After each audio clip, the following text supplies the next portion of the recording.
तो hello everyone.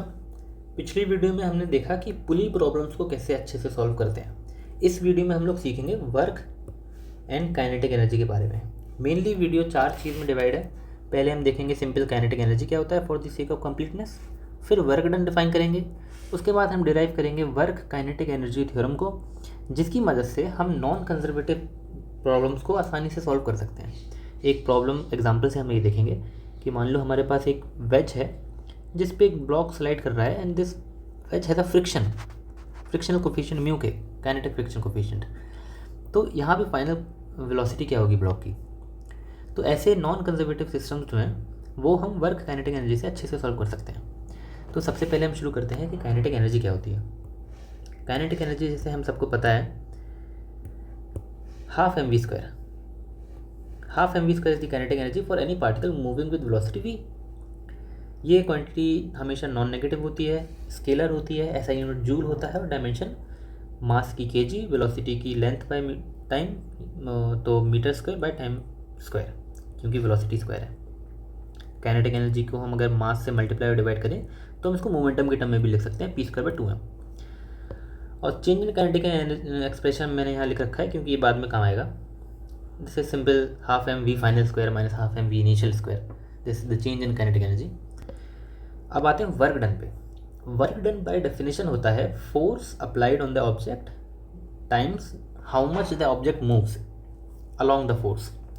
यानी कि अगर ये फोर्स है, फोर्स क्या है, F equals to F x I cap, और जो डिस्प्लेसमेंट है डेल्टा एक्स है वो है डेल्टा एक्स आई कैप। यानी कि जो वर्क डन होगा वो एफ एक्स, और एफ एक्स की डायरेक्शन में कितना डिस्प्लेसमेंट होगा, डेल्टा एक्स।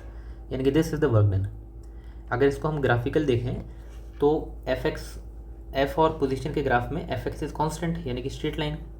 तो एफ टाइम डेल्टा एक्स क्या देगा, एरिया अंडर दिस कर्व, है ना। एरिया ऑफ स्क्वायर क्या होता है, this side into this side, और rectangle this side into this side, adjacent sides का स्क्वायर मल्टीप्लाई। तो ये जो है ये एरिया अंडर द कर्व है।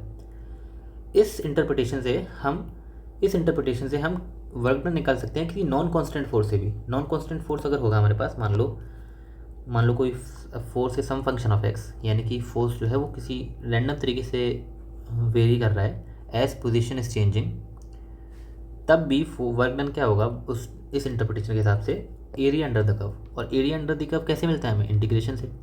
यानी कि in general work done is integral from initial point to final point force dot distance. तो डिस्टेंस को हम इन जनरल कैसे लिख सकते हैं, वेक्टर नोटेशन में d x I cap, d y j cap and D x k cap. फोर्स को भी तीनों कंपोनेंट में डिवाइड कर देंगे।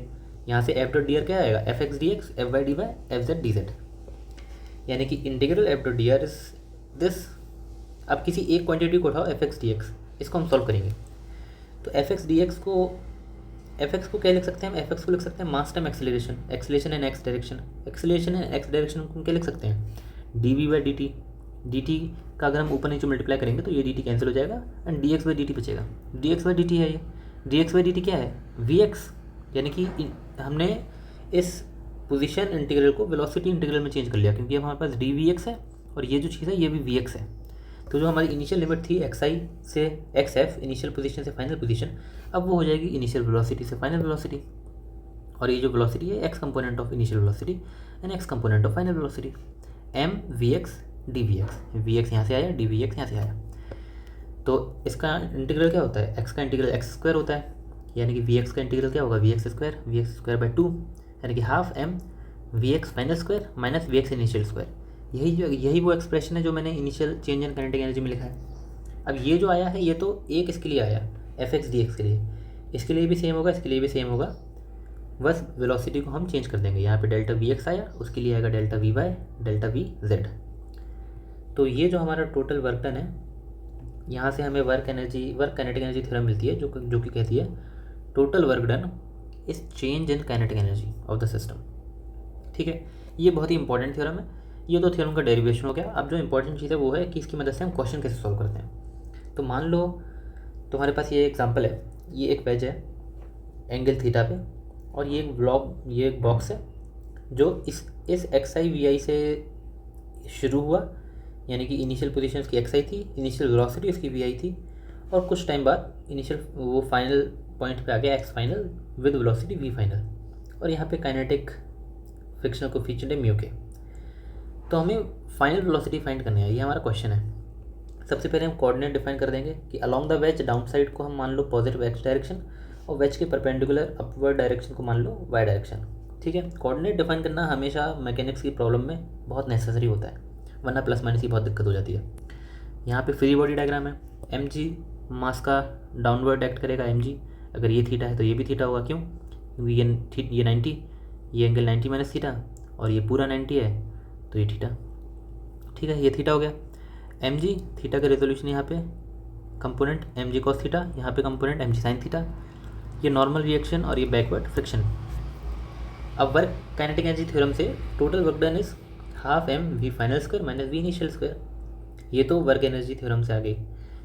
तो जो मेथड होता है इस प्रॉब्लम को सॉल्व करने का वो है कि वर्क डन, तो हम डायरेक्ट ये फॉर्मूला तो हमेशा हर क्वेश्चन में सेम रहेगा। बाकी वर्क डन हम निकालेंगे एक बार हाँ एफ डॉट डी एक्स वाली डेफिनेशन से। तो ब्लॉक पे जो जो फोर्स लग रहे हैं उन्होंने फोर्स को आइडेंटिफाई करो। एक मेन फोर्स लग रहा है आपका एम जी ये वाला, और एक मेन फोर्स लग रहा है फ्रिक्शन फोर्स ये वाला। तो इन दोनों फोर्सेस की वजह से हम निकालेंगे वर्क डन। सबसे पहले एम जी फोर्स लिख लो। एम जी फोर्स को ऐसे लिखेंगे हम, m g vector equal to m ji sine theta x direction का component minus M g j cap, क्योंकि देखो j cap plus direction up में है, यहाँ पे माइनस में है कंपोनेंट, यानी कि माइनस साइन आएगा।